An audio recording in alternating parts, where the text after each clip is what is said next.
গল্পের নাম খোলা জানালার দক্ষিণে। কলমে ফাবিহা বুশরা নিমু। গল্পের পঞ্চম অংশ। ভোরের শীতল হওয়া মন, মস্তিষ্ক, শরীর সবকিছু শীতল করে তুলছে। হৃদয়ের অস্থিরতা দ্বিগুণভাবে বেড়ে গিয়েছে। আরিয়ান তীক্ষ্ণ দৃষ্টিতে মুনতাসিমের দিকে দৃষ্টিপাত করে আছে। মুনতাসিম শান্ত মস্তিষ্কের মানুষ। সে নিজের রাগ নিয়ন্ত্রণ করে গম্ভীর কণ্ঠে বলল, আপনার বোন নিশ্চয়ই ছোট বাচ্চা নয়। যে কেউ তাকে ডাকবে সে অবুঝের মতো চলে আসবে। আমি তাকে প্রয়োজনে ডেকেছি। সে জেনে বুঝেই এসেছে। কারো অনুমতি ছাড়া তার পিছু করা দণ্ডনীয় অপরাধ। সেটা কি আপনি জানেন? ভয় পাবেন না, ঘুষ দিয়ে জমি কিনে নেওয়া গেলে ও মানুষের মন কিনে নেওয়া যায় না। আমি আপনার বোনকে খেয়ে ফেলছি না। আমি তার সাথে কিছু জরুরি কথা বলবো। সেজন্য এখানে ডেকেছি। আপনি এখন এখানে থেকে আসতে পারেন। Kind your information. আমার মনে যদি পাপ থাকত তাহলে এতগুলো গার্ড নিয়ে এই খোলামেলা পুকুর পাড়ে দেখা করতে আসতাম না। আমি চাইলে আপনার বোনকে তুলে নিয়ে নিজের কাছে রাখতে পারতাম, কিন্তু আমি সেসব কিছুই করি নাই। মাথার মধ্যে যদি কিছু থেকে থাকে তাহলে বুঝে নিব। আপনি বুদ্ধিমান আর না বুঝলে নির্বোধ। এখন এখানে আমি আপনাকে পছন্দ করছি না। ভালোই যাবেন নাকি তুলে ফেলে দিয়ে আসতে হবে? মুনতাসিমের কথায় অপমানে মুখটা চুপসে গেল আরিয়ানের। মুহূর্তের মধ্যে সমস্ত মুখশ্রীতে আধার ঘনিয়ে এল। ক্রোধে সমস্ত শরীরে কম্পন সৃষ্টি হয়েছে। তবুও মুনতাসিমের মুখের ওপরে কথা বলার সাহস হল না। ঘন গাঢ় নিঃশ্বাস ফেলে দ্রুত পায়ে স্থান ত্যাগ করল। আরিয়ান চলে যেতেই পুরো পরিবেশ নিস্তব্ধতায় ভরে উঠল। মুনতাসিম মেহভিনের দিকে দৃষ্টিপাত করে আছে। আখিযুগলে শত বছরের তৃষ্ণা। সারাজীবন মেহভিনকে দেখলেও তার দেখার তৃষ্ণা মিটবে না। নীরবতা ভেঙে মেহভিন বলল, কেন ডেকেছে আমায়? আপনি আমার ওপরে রাগ করছেন? আপনার অভিমানের আখিযুগল আমাকে সারারাত নিদ্রা যেতে দেয়নি। আপনাকে দেখার কঠিন অসুখে আমি খুব বাজেভাবে অসুস্থ হয়েছি। আমার অসুখ আপনি দ্রুত সুস্থ করে দিন। আপনার কি এতটুকুও রাগ হয় না? এই যে আমি মাসের পরে মাস আপনার খোঁজ রাখি না, আপনার সাথে কথা বলি না, তবুও আমি ডাকার সাথে সাথে আপনি অস্থির হয়ে কেন আমার কাছে ছুটে এলেন? কেন আমার ডাককে উপেক্ষা করতে পারলেন না? আমি কি আদৌ বন্ধু হবার যোগ্যতা রাখি? মুনতাসিমের কথায় মেহভিন দীর্ঘশ্বাস ছাড়ল। তারপরে শান্ত কণ্ঠে বলল, ভালোবাসি বলার চেয়ে মানুষের কাজে ভালোবাসা প্রকাশ পাবার ব্যাপারটা একটু বেশিই সুন্দর। আমাকে আপনি একটু বেশিই বোকা ভাবেন। এই যে আপনি রোজ নিয়ম করে আমার খোঁজ খবর রাখেন। আমি কোথায় যাই, কি করি, কে আমার দিকে তাকালো, কে আমার খারাপ চাইল, কিসে আমার ভালো হবে, আপনি সব দিকেই খেয়াল রাখেন। এগুলো কি একটা মানুষকে মুগ্ধ করার জন্য যথেষ্ট নয়? ভালোবাসি বললেই ভালোবাসার মানুষ হওয়া হয় না। ভালোবাসার আগে ভালো রাখার দায়িত্ব নিতে শিখতে হয়, সেটা আপনি ভালো করেই জানেন। কে বলেছে ভালোবাসলেই রোজ নিয়ম করে কথা বলতে হবে? নিয়ম করে প্রতিদিন দেখা করতে হবে? ঘোরাফেরা, খাওয়া দাওয়া, হই হুল্লোড় করলেই মানুষের মধ্যে ভালোবাসা প্রকাশ পায়। ভালোবাসার জন্য একটা সুন্দর পবিত্র মনের প্রয়োজন আছে। সেই পবিত্র মনটা আপনার কাছে আছে। ভালোবাসা দূর থেকেই সুন্দর কাছে আসলো তা পানসে হয়ে যায়। সম্পর্কটা তিক্ততায় ভরে উঠে গুরুত্ব বোঝার জন্য দূরত্বের প্রয়োজন আছে। অল্পতেই পেয়ে গেলে সেই জিনিসের মূল্য থাকে না। আপনি আমার সাথে কথা না বলেও আমার খোঁজ খবর রেখেছেন। আপনি জানেন আমি ছোট বাচ্চা নয়। আমি একটা ভালো মানের কাজের সাথে যুক্ত আছি। আমাকে রক্ষা করার জন্য সরকার অনেক সুযোগ সুবিধা দিয়েছে। কাজেই আমার ক্ষতি করা এতটা সহজ নয়। এই যে আজ আমায় ডাকলেন, আমি অস্থির হয়ে ছুটে আসলাম। আমাদের নিয়ম করে দেখা হলে এতটা অস্থিরতা, এত গভীর টান হৃদয়ের গহীনে থেকে আসত। মেহভিন পুকুরের দিকে তাকিয়ে কথাগুলো বলছিল। মুনতাসিম মেহভিনের প্রতি আরও গভীরভাবে মুগ্ধ হল। সে নিষ্পলক চাহনিতে মেহভিনের দিকে দৃষ্টিপাত করে আছে। মেয়েটার মুখশ্রীতে অসম্ভবভাবে মায়া জড়ানো আছে। এই মায়াতেই সে শত শতবার আটকে গিয়েছে। তার শান্ত হৃদয়টা এই মুখশ্রী উথাল পাথাল করে দিয়েছে। মৃত অনুভূতিগুলো করেছে জাগ্রত, দিয়েছে স্বচ্ছ এক পবিত্র ভালোবাসার ছোঁয়া। আপনার সাথে আমার অনেক কথা আছে, সেগুলো আমি আপনাকে নির্বাচনের পরে বলবো। তার আগে বলুন, আপনি আমায় চিনেও কেন না চেনার ভান ধরেছিলেন? আপনি গিরগিটি হলে আমি হয়েছি প্রজাতি। রং ববলের খেলা দুজন মিলে খেলেছি। মন্ত্রীর এলাকায় মানুষ হয়ে যদি মন্ত্রীকেই না চিনি, তাহলে এই এলাকায় থাকা আমার জন্য বৃথা। যদিও আপনাকে সামনে থেকে দেখার সৌভাগ্য আমার কখনো হয়নি। আমি জন্মের পরে আমার মা ভীষণ অসুস্থ হয়ে পড়ে। তখন আমরা পরিবার সহ ঢাকাতে চলে যাই। সেখানে থেকেই আমার পড়াশোনা। আমি 5 বছর বয়স থেকে নানির বাসায় থাকি। মাঝে মধ্যে আব্বু আম্মুর কাছে বেড়াতে আসতাম। আমার একা একা ভালো লাগতো না দেখে বড় আব্বু প্রাপ্তি আপুকে আমার জন্য ঢাকা পাঠিয়ে দিলেন। দুবোন মিলে সেখানে পড়াশোনা শেষ করেছি। মাঝে মধ্যে গ্রামে এসে আপনার ছবি দেখতাম। চারদিকে পোস্টারের ছড়াছড়ি। একদিন আপনার ছবির দিকে তাকিয়ে কি বলেছিলাম জানেন? মুনতাসিম উৎসুক দৃষ্টিতে মেহবিনের দিকে দৃষ্টিপাত করে আছে। আখিযুগলে তার কত শত আকুলতা। মুনতাসিম নরম কণ্ঠে বলল, কি বলেছিলেন? আজকে বলবো না, সময় হোক শুনতে পাবেন। আজকে কিসের জন্য ডেকেছেন সেটা বলুন। এই কয়টা দিনে উপলব্ধি করলাম, আপনার সাথে কথা না বলে থাক অসম্ভব ব্যাপার। দম বন্ধ হয়ে আসে আমার।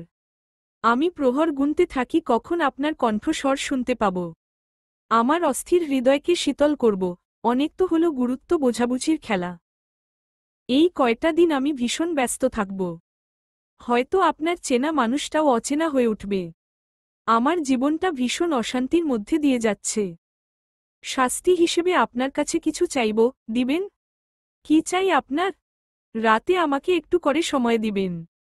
বেশি 5-10 মিনিট করে আমার সাথে কথা বলবেন, যেন বুক ভরা শ্বাস নিয়ে রাতে ঘুমোতে পারি।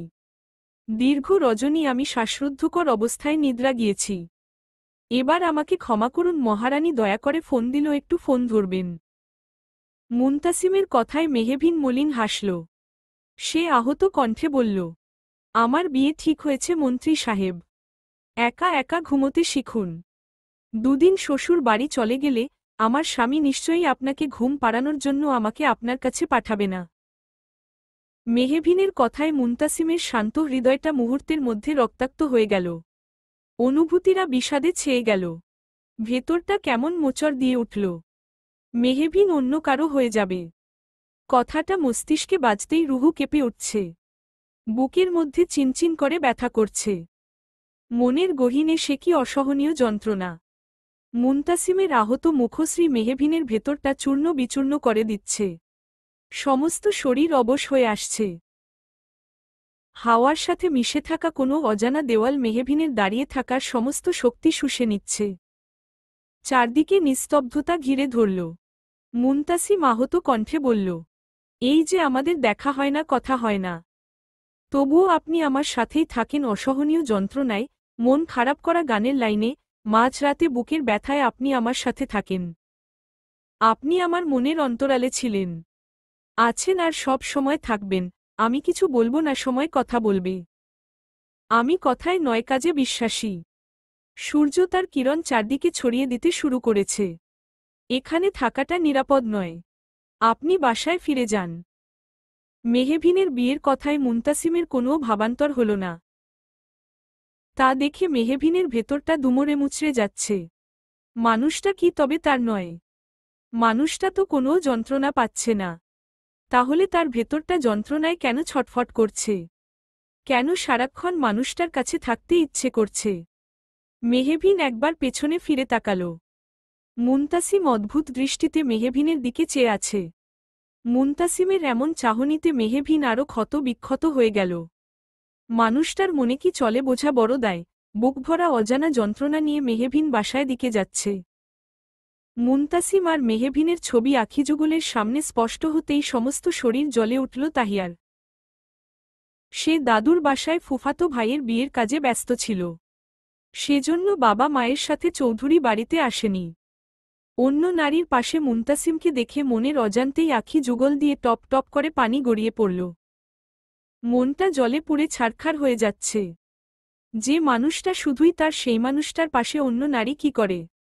তার জবাব সে চাইবে। খুব তাড়াতাড়ি সে চৌধুরী বাড়িতে যাবে। কেন যে বাবা মায়ের সাথে না গিয়ে এখানে আসলো? ভীষণ কষ্ট হচ্ছে, তাহিয়ার দম বন্ধ হয়ে আসছে। সে কিভাবে অন্য কারো সাথে মুনতাসিমকে সহ্য করবে? সে রাগান্বিত হয়ে তার মাকে ফোন করল। দ্রুত গাড়ি পাঠাতে বলল, সে আজই চৌধুরী বাড়িতে যাবে। ঘড়ির কাঁটায় রাত 11টা ছুঁই ছুঁই। তখনই দরজায় অনবরত কলিং বেল বেজেই যাচ্ছে। মেহভিনের বাবা অসুস্থ থাকার কারণে ঘুমের ঔষধ খেয়ে দ্রুত নিদ্র গিয়েছেন। রাইমা বেগম বেশি রাত জাগতে পারেন না, সেও অনেক আগেই নিদ্রা গিয়েছেন। মেহভিনের রাত জাগার অভ্যাস আছে। সে কিছুটা অবাক হল। বিরক্ততে মুখশ্রী কুঁচকে এলো। সে হন্তদন্ত হয়ে দরজা খুলে একটা রমণীকে দেখে বিস্মিত হয়ে গেল। নেভি ব্লু জিন্স আর কলাপাতা রঙের ছোট টপসে মেয়েটিকে দারুণ আকর্ষণীয় লাগছে।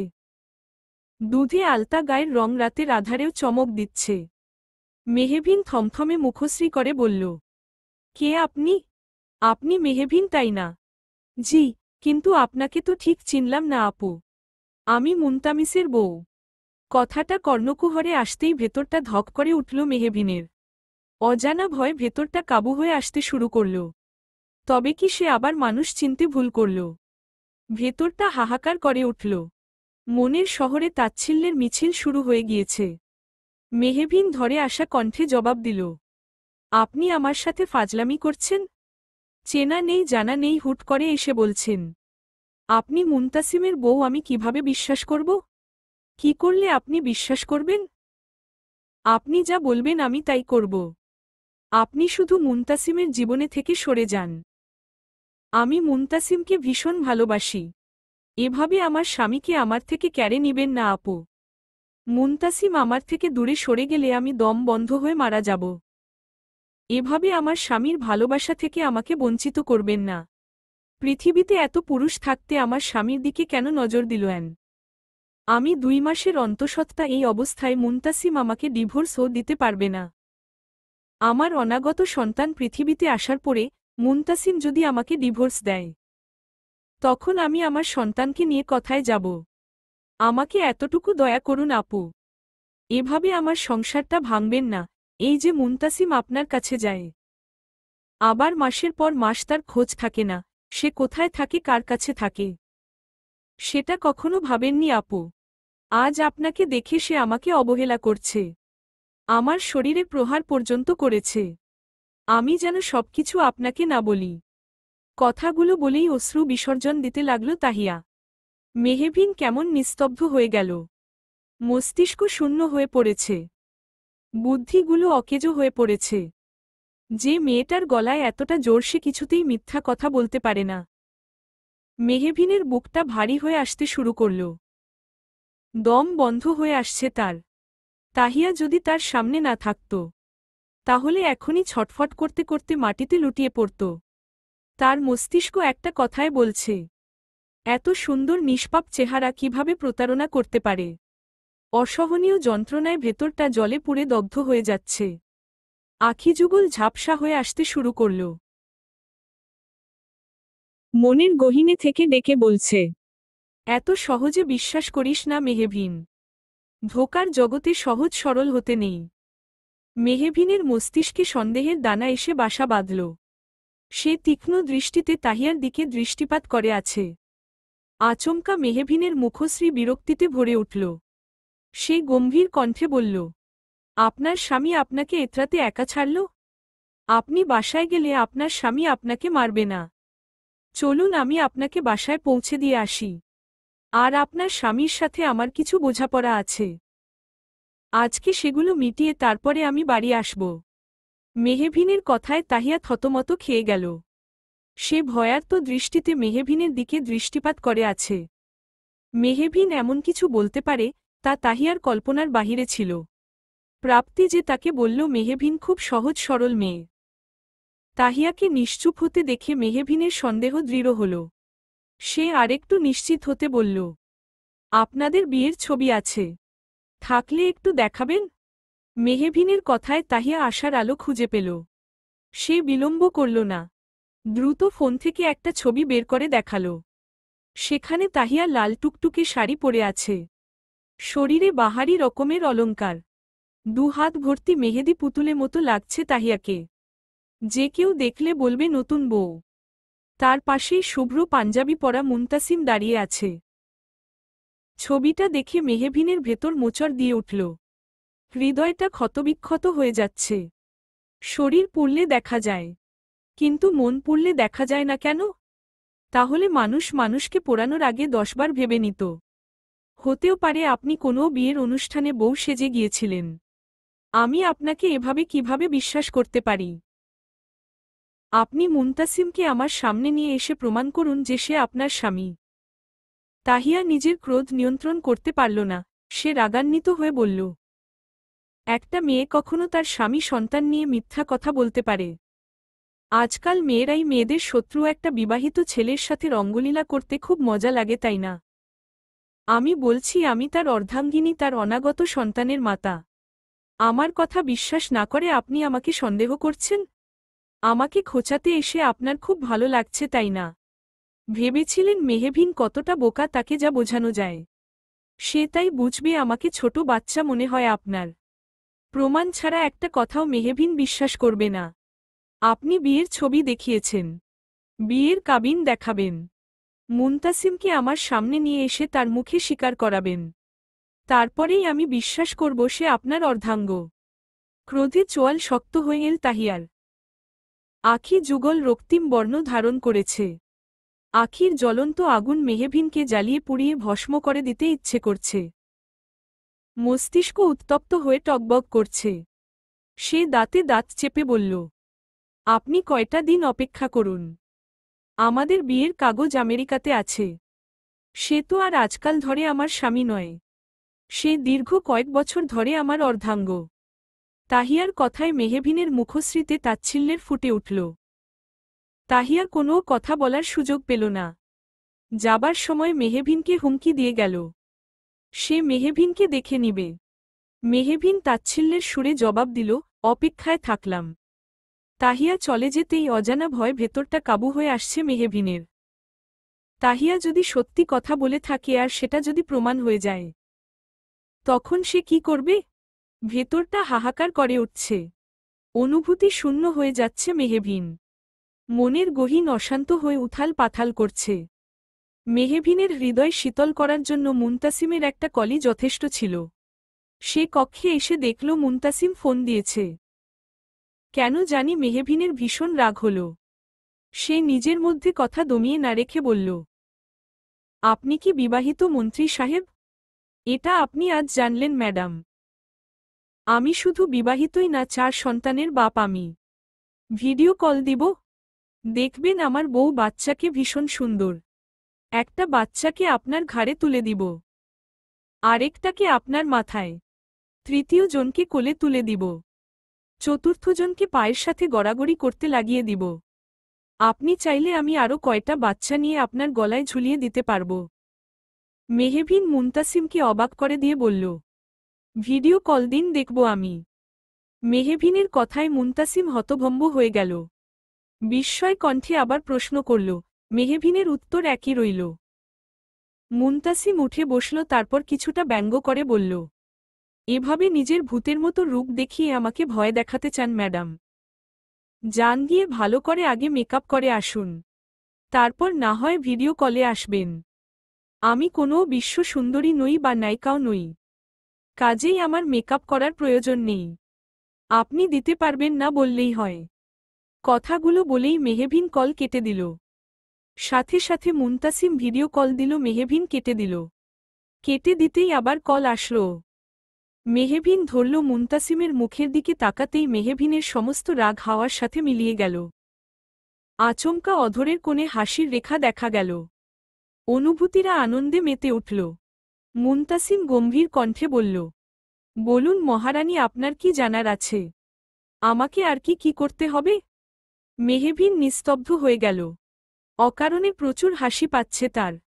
সে নিজেকে যথেষ্ট নিয়ন্ত্রণ করার চেষ্টা করছে, তবে হাসি আজ তার সাথে বেইমানি করছে। এমন সিরিয়াস মুহূর্তে হাসি আসার বাজে ব্যাপারটা মেহবিনকে অসহ্য করে দিচ্ছে। সে হাসি চেপে না রাখতে পেরে সমস্ত মুখশ্রী এক হাতে আড়াল করে নিল। বুকের মধ্যে তার ধুকপুক করছে। হৃদযন্ত্রের ক্রিয়া অস্বাভাবিকভাবে বাড়তে শুরু করছে। মেহবিনের কাণ্ড দেখে মুনতাসিম শব্দ করে হেসে উঠল। মুনতাসিমের হাস্যোজ্জ্বল মুখশ্রী হৃদয়ের গহীনে প্রশান্তির দোল খেলে গেল। মেহবিন ভেতর থেকে অদ্ভুত এক শান্তি অনুভব করছে। মানুষটার সাথে কথা বললে মনেই হয় না মানুষটা তাকে ঠকাতে পারে। মৃত্যুর মতো যেন সত্যি হয় মেহবিনের মনের কথা। সারা জীবন বেঁচে থাকব, এমন আশা নিয়ে বলা কথাগুলো মিথ্যা হয়ে যাক তাহিয়ার কথা। মানুষটা তার একান্তই ব্যক্তিগত। সে তার ব্যক্তিগত চাঁদের পাশে অন্য একটা তারা কেউ সহ্য করতে পারবে না। মুনতাসিম মেহবিনের সাথে কথা বলে রেখে দিল। তখনই তাইয়ান আসলো মুনতাসিমের কক্ষে। তাইয়ানকে ভীষণ বিধ্বস্ত দেখাচ্ছে। মুনতাসিম তাইয়ানের মুখ দেখলেই তার মন পড়ে ফেলতে পারে। মুনতাসিম সবকিছু বুঝে ও নিশ্চুপ রইল। তাইয়ান মলিন কণ্ঠে বলল, আপনি সাবধানে থাকবেন স্যার। আপনার বিরুদ্ধে গভীরভাবে ষড়যন্ত্র করা হচ্ছে। আপনার পরিবারের ওপরেও আঘাত আসতে পারে। আপনি বাড়ির চারপাশে গার্ডের পরিমাণ বাড়িয়ে দিন। তাইয়ানের কথায় মুনতাসিম হালকা হাসল। সে কি ভয়ঙ্কর হাসি! তাইয়ান এই হাসির মানে জানে। মুনতাসিম শীতল মস্তিষ্কের লোক। সে ঠান্ডা মাথায় তাইয়ানের মনের কথা বুঝে গেল। তাইয়ানের ভেতরটা যন্ত্রণায় ছটফট করছে। তার ভেতরটা তীর দিয়ে কেউ ছিদ্র করে দিয়েছে। সেই মৃত্যু যন্ত্রণা বুকে নিয়ে সে মুনতাসিমের থেকে সত্য কথাটা আড়াল করে গেল। মুনতাসিম তাচ্ছিল্য করে বলল, তুমি আমাকে ছোট বাচ্চা মনে করেছ তাইয়ান? আমি তোমার বোকা বোকা করে শুনে ভীষণ অবাক হচ্ছি। তোমার মতো সহজ সরল ছেলে আমার ব্যক্তিগত বডিগার্ড হলো কিভাবে সেটাই চিন্তা করছি। শত্রু, ষড়যন্ত্র, চক্রান্ত এসব পুরনো হয়ে গিয়েছে। নতুন কিছু থাকলে বলতে পারো। আমার যদি শত্রু না থাকে তাহলে আমার মন্ত্রী হওয়াটাই বৃথা। জাফর সাহেব খুব শক্ত হাতে মাঠে নেমেছে। আপনার কাছের লোকই আপনার আড়ালে গভীর ষড়যন্ত্র করছে। আপনি কাছের মানুষদের থেকে দূরত্ব বজায় রাখবেন।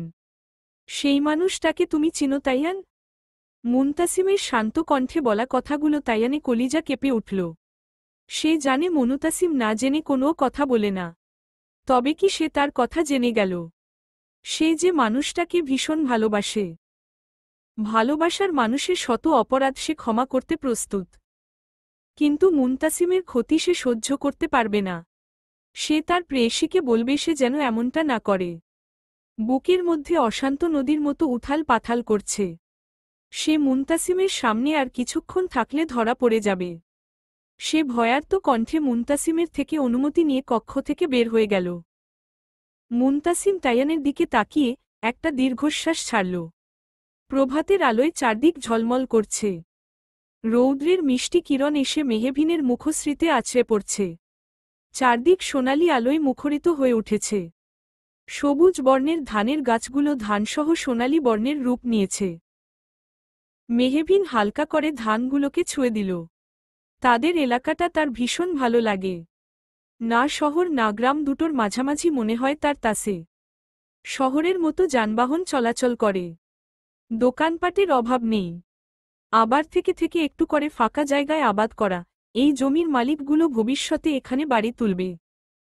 সেজন্য জমি কিনে রেখে দিয়েছেন। ফাঁকা থাকলে কাজে লাগবে না, সেজন্য আবাদ করে প্রতিবছর। সাথে পরিবেশকে করে তুলেছে মণিমুগ্ধকর।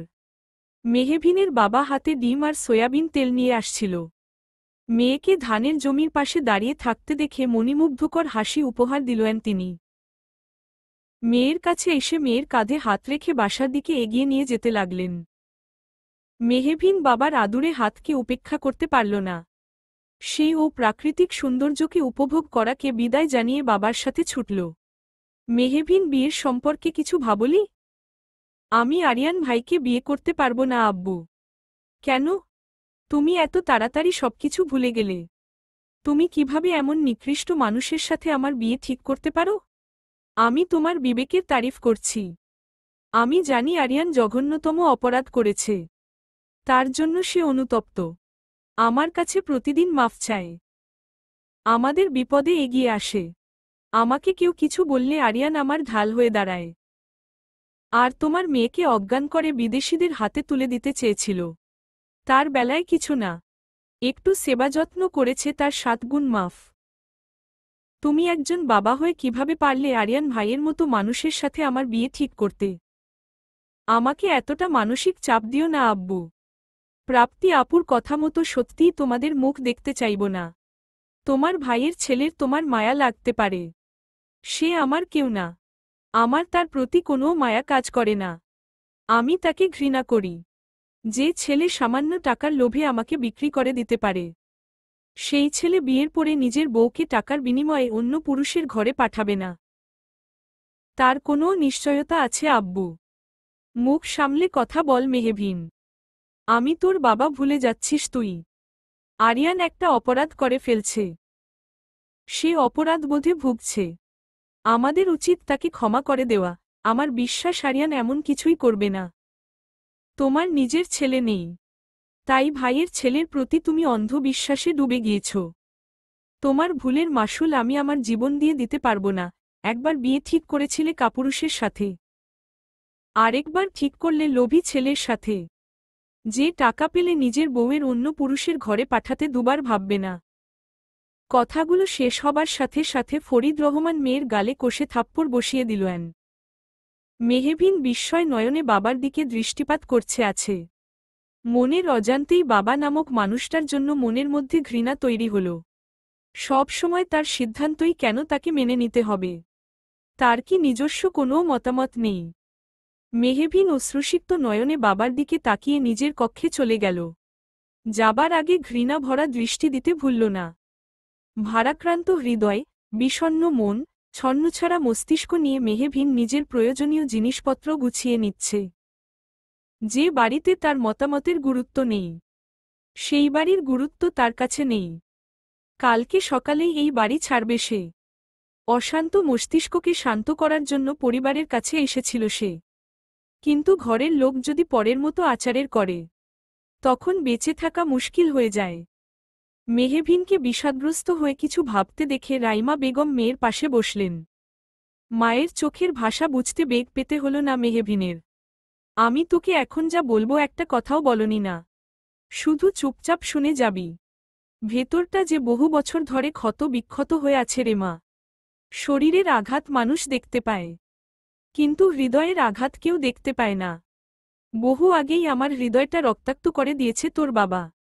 তুই তোর যে বাবাকে চিনিস, তার ভেতরের রূপ বাহিরে আসলো সহ্য করতে পারবি না। নিজের ভালো চাস তো এখানে আসিস না। মায়ের মন তো তাই মেয়ের জন্য বুকটা খা খা করে।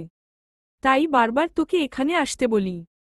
কিন্তু সময় যত সামনের দিকে আগাচ্ছে, তোর জন্য পরিস্থিতি ততই জটিল হচ্ছে।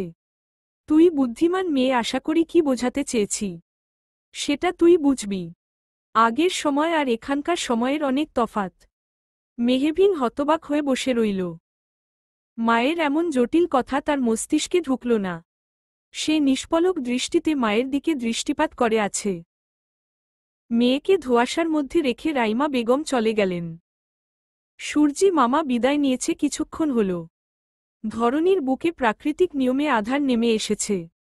নির্বাচনের সময় হওয়ায় পাড়ার মোড়ে আড্ডা নিত্যদিনের তুলনায় একটু বেশিই বেড়েছে। কথায় আছে না, অতিরিক্ত কোনো কিছুই ভালো না।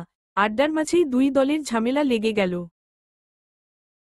সময়ের সাথে তাল মিলিয়ে ঝামেলা গুরুতর হয়ে উঠল। মুখের ঝামেলা মারামারিতে পরিণত হল। এক দল আরেক দলকে বেদম পেটাচ্ছিল। আশেপাশের মানুষ ঝামেলা এড়াতে দ্রুত স্থান ত্যাগ করল। কেউ কেউ ভয়ে দোকান বন্ধ করে ভেতরের মধ্যে বসে থাকল। কিছুক্ষণের মধ্যে একদলের এক লোকের রক্তাক্ত দেহ মাটিতে লুটিয়ে পড়ল। সেটা দেখে বিরোধী দল দ্বিগুণ ক্ষিপ্ত হয়ে উঠল। কয়েকজনকে ফোন দিয়ে প্রয়োজনীয় অস্ত্র নিয়ে আসতে বলা হল। মুহূর্তের মাঝে গুলাগুলির শব্দ কর্ণকুহরে ভেসে আসল। মানুষ ভয়ে জর্জর হয়ে বাসার মধ্যে থেকে লুকিয়ে লুকিয়ে সবকিছু দেখছে। প্রাণের ভয় কেউ বাহিরে বের হচ্ছে না। এসব ঝামেলার কথা তায়ানের কর্ণে আসতেই তায়ান হন্তদন্ত হয়ে মুনতাসিমের কাছে গেল। উত্তেজিত হয়ে বলল, স্যার, পাড়ার মোড়ে আমাদের লোক আর বিরোধী দলের লোকের মধ্যে বিশাল ঝামেলা হয়ে গিয়েছে। বিষয়টা গুলাগুলিতে পরিণত হয়েছে। পুলিশকে খবর দেওয়া হয়েছে। তারা আসতে একটু সময় লাগবে। তাইয়ানের কথায় মুনতাসিমের ক্রোধে মস্তিষ্ক টগবগ করে উঠল। কোনো কথা না বলে সোজা কক্ষ থেকে হনহন করে বের হয়ে গেল। তাইয়ান হিতাহিত জ্ঞান শূন্য হয়ে মুনতাসিমকে বলে দিয়েছে। এখন মুনতাসিম নিজের জীবনের পরোয়া না করে ওদেরকে বাঁচাতে চলে যাবে। তাইয়ান চিন্তিত হয়ে বলল, স্যার, আপনার ওখানে যাওয়া উচিত হবে না। পুলিশ আসলো, আমরা পুলিশের সহায়তায় নিয়ে যাব। এভাবে নিজের বিপদ ডেকে নিয়ে আসবেন না। আপনাকে মারার জন্য সবাই পাগলা কুকুর হয়ে আছে। হতেও পারে ওরা ইচ্ছে করে এমন করছে। আপনাকে বাহিরে বের করে আপনার ক্ষতি করে দিবে। তাইয়ানের কথায় মুনতাসিমের চোয়াল শক্ত হয়ে এল। সে গর্জন করে উঠল, তুমি আমাকে মৃত্যুর ভয় দেখাচ্ছ তাইয়ান? নিজের লোকের বিপদ জেনেও ঘরে বসে থাকার মতো কাপুর স্বামী না। আমার দেহে যতক্ষণ প্রাণ আছে ততক্ষণ আমি সবাইকে নিজের সর্বোচ্চ দিয়ে আগলে রাখার চেষ্টা করব। তুমি আমাকে এত দেরি করে খবরটা দিল কেন? না জানি কতজনের ক্ষতি হয়ে গিয়েছে। ওদের কাউকে আমি ছাড়ব না। মুনতাসিম ফুয়াদ মৃত্যুর ভয় করে না। মৃত্যু হবে জেনেও আমি স্বেচ্ছায় মৃত্যুর দিকে অগ্রসর হই। আপনি কারো কথা না ভাবতে পারেন। আপনি আপনার পরিবারের কথা ভাবুন। আপনি আপনার পরিবারের ওপরে কতবার ছাদ হয়ে আছেন। আপনি সরে গেলে আপনার পরিবারের ওপর কিরূপ ঝড় বয়ে আসবে সেটা সম্পর্কে আপনি আমার চেয়েও অধিক অবগত আছেন। তুমি স্বার্থপরের মতো আমার কথা কেন ভাবছ? আমি যেমন কারো ছেলে, কারো ভাই। তারাও কারো স্বামী, বাবা, ভাই। টাকা দিলেই কি তার জীবন ফিরে পাওয়া যাবে? আমার সামনে অন্তত এমন স্বার্থের মতো কথা তুমি বলবে না। ফলাফল ভালো হবে না। কথাগুলো বলেই মুনতাসিম বেরিয়ে গেল। মুনতাসিমের সুরক্ষার জন্য কয়েকজন গার্ড তার পেছনে পেছনে ছুটল। কালো পিচ ঢালাই করা রাস্তা রক্তের স্রোতে ভেসে যাচ্ছে। ৬-৭ জন মাটিতে লুটিয়ে পড়েছে। মুনতাসিমকে দেখে কয়েকজন একটু দুর্বল হয়ে পড়লে বিরোধী দল এই সুযোগ টাইলুফে নিতে চাইল। মুনতাসিম শান্ত মস্তিষ্কে কথা বলতে চেয়েছিল, কিন্তু তারা শুনতে চায়নি। মুনতাসিমকে রক্ষা করার জন্য কয়েকজন গার্ড মুনতাসিমের সামনে এসে দাঁড়াল। প্রত্যেক জনের হাতে বন্দুক। মুনতাসিমকে আঘাত করার সাথে সাথে বিপরীত পক্ষের মানুষগুলো ছিন্ন বিচ্ছিন্ন হয়ে যাবে। তারাও কয়েকজন বন্দুক তাদের দিকে তাক করে আছে। তবে তাদের ভেতরে ভয় ঢুকে গিয়েছে। হালক করে হাত কাঁপছিল। তখনই পুলিশ এসে সবাইকে পেছনে থেকে ধরে ফেলে। মুনতাসিম যেন এই সময়ের জন্যই অপেক্ষা করছিল। কিছু সময়ের জন্য হয়তো মারামারি বন্ধ রাখতে পারলে কয়টা প্রাণ বেঁচে যাবে, কিছু আঘাত কমে যাবে। পুলিশ এসে সবাইকে গাড়িতে তুলল। ঠিক এমন সময় মুনতাসিমের কর্ণের পাশ কাটিয়ে একটা গুলি গিয়ে গার্ডের হাতে লাগল। মুনতাসিম দ্রুত পেছনের দিকে ঘুরে তাকাল। গাছের আড়াল থেকে খুব সাবধানতার সাথে মুনতাসিমকে গুলি করা হয়েছে। যে গার্ডের হাতে গুলি লাগছে সেই গার্ড হৃদয়বিদারক চিৎকার দিয়ে মাটিতে লুটিয়ে পড়ল। মুনতাসিম আগেই অ্যাম্বুলেন্সকে ফোন দিয়ে আসতে বলেছিল। নিজের প্রাণ সংশয়ের কথা চিন্তা না করে দ্রুত সবাইকে হসপিটালে পৌঁছে দেওয়ার জন্য অস্থির হয়ে উঠল। সে কে, যে এত যত্ন করে মুনতাসিমকে মারতে চাইল? সেটা না হয় পরেই জানা যাবে। আগে তার কাছের মানুষগুলোকে চিকিৎসা দেওয়া প্রয়োজন। সারাদিন খাওয়া হয়নি মেহভিনের। তার চেনা বাবা কিভাবে এতটা অচেনা হয়ে গেল সেটা মানতেই মেহভিনের ভীষণ কষ্ট হচ্ছে। সে প্রভাতের আলো ফুটতেই বাড়ি ছেড়েছে। ওই বাড়িতে থাকলে হয়তো দম বন্ধ হয়ে মারা যেত। তার বাবা তাকে মুখের ওপরে বাসায় যেতে নিষেধ করেছে। মনে মনে শপথ গ্রহণ করল সে কিছুতেই এই বাড়িতে আসবে না। যেদিন তার বাবা আবার আগের মতো হয়ে যাবে সেদিন না হয় আবার ফিরবে সেই চিরচেনা গৃহে। মনটা কেমন হাহাকার করে উঠল। কাল রাতে মুনতাসিমের সাথে কথা হয়নি। কথা হলে বোধহয় একটু শান্ত পেত। কিন্তু মুনতাসিম তাকে কালকের সব ঘটনা জানিয়েছে। এত কিছু জানার পরে ও মানুষটার সাথে কঠিন হতে পারেনি মেহভিন। মানুষটাকে সামলে নেওয়ার সময় দিয়েছে। মাথাটা ভীষণ ঘুরছে মেহবিনের। শরীর প্রচণ্ড দুর্বল লাগছে, হয়তো না খাওয়ার কারণে শরীরটা নিস্তেজ হয়ে গিয়েছে। ড্রাইভারকে একটা দোকান দেখে দাঁড়াতে বলল মেহবিন। কিছু খাবার কিনে আবার উঠে বসল। পেটের আর কি দোষ, রাগ করে শুধু শুধু নিজের রুহুকে কষ্ট দেওয়ার কোনো মানে হয় না। মনের দোষ পেটের ওপরে চাপিয়ে দিয়ে কতদিন চলবে? তার থেকে ভালো খেয়ে শান্ত মস্তিষ্কে চুপ থাকা। ক্লান্ত শরীর নিয়ে মেহবিন নিজের বাসায় ফিরল। রূপা মেহবিনের মুখশ্রীর দিকে তাকিয়ে হতভম্ব হয়ে গেল। বাড়ি থেকে গেল এক হাস্যোজ্জ্বল মুখশ্রী, আর বাসায় ফিরল এক বিষাদগ্রস্ত মুখশ্রী। ব্যাপারটা রূপার মোটেও হজম হল না। সে মেহবিনকে কিছু বলার জন্য প্রস্তুত হতেই মেহবিন দ্রুত নিজের কক্ষে চলে গেল। সময় কারো জন্য থেমে থাকে না। জীবন আগের ন্যায় চলতে শুরু করেছে। মাঝে মধ্যে মনটা শুধু থেমে যায়। বাবা মায়ের কথা ভীষণ মনে পড়ে। যার হাত ধরে হাঁটতে শিখেছে, যার মুখ থেকে শব্দ শিখেছে, সেই বাবা মার থেকে দূরে থাকা কতটা কষ্টকর তা একমাত্র পিতা মাতাহীন সন্তানই অনুভব করতে পারে। কিন্তু মেহবিনের বাবা মা থেকেও মেহবিন সেই অনুভূতি অনুভব করছে। 7 দিন ধরে মেহবিনের বাবা মেহবিনকে বাসায় যেতে বলছে। মেহবিন মুখের ওপরে না করে দিয়েছে। তবুও শেষবারের মতো তিনি কথা বলতে চান, মেহবিন না করতে পারেনি। মুনতাসিমও মেহবিনকে অনুরোধ করেছিল। ভোটের দিন সে যেন মুনতাসিমের পাশে থাকে। কিন্তু মেহবিন ছুটি পাচ্ছিল না দেখে যেতে পারছিল না। বৃহস্পতিবার কাজ করে রাতে যাবে। অবশেষে কাঙ্ক্ষিত সময় চলে এসেছে। মেহবিন আধারে আচ্ছন্ন বিষণ্ণ রাতের সাথে তাল মিলিয়ে বিষাদগ্রস্ত মন নিয়ে বাড়ির দিকে ছুটে চলছে। মনটা ভীষণ ডাকছে, বারবার ঘুরে যেতে ইচ্ছে করছে। তবুও মনের বিরুদ্ধে যেতে হচ্ছে। রাতের শেষ প্রহরে মেহবিন বাসায় গিয়ে পৌঁছাল। মেয়ের ক্লান্ত মুখের দিকে তাকিয়ে মায়ের হৃদয় কেঁপে উঠল। মেহবিন কোনো কথা না বলে ফ্রেশ হয়ে নিল। মেহবিনের মা মেহবিনের জন্য খাবার নিয়ে বসেছিল। মেহবিন আসতেই মেহবিনকে খাইয়ে দিল। মেহবিন আবারও মাকে নতুনভাবে জানল। যে মা ধরনীর বুকে আধার নামার কিছুক্ষণ পরেই নিদ্রা চলে যায়, সেই মা সারারাত মেয়ের জন্য জেগে পার করে দিল। মনের অজান্তেই মেহবিনের আখিযুগলে অশ্রুকণা এসে জমা হল। তা দেখে রাইমা বেগম মেহবিনের ললাটে চুমু খেয়ে মেয়েকে বুকে আগলে নিল। কিছুক্ষণ পরে মেহবিন ঘুমিয়ে পড়লে রাইমা বেগম চলে গেল।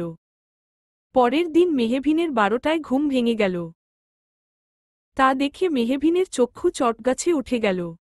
সে দ্রুত উঠে ফ্রেশ হয়ে ফোন হাতে নিল।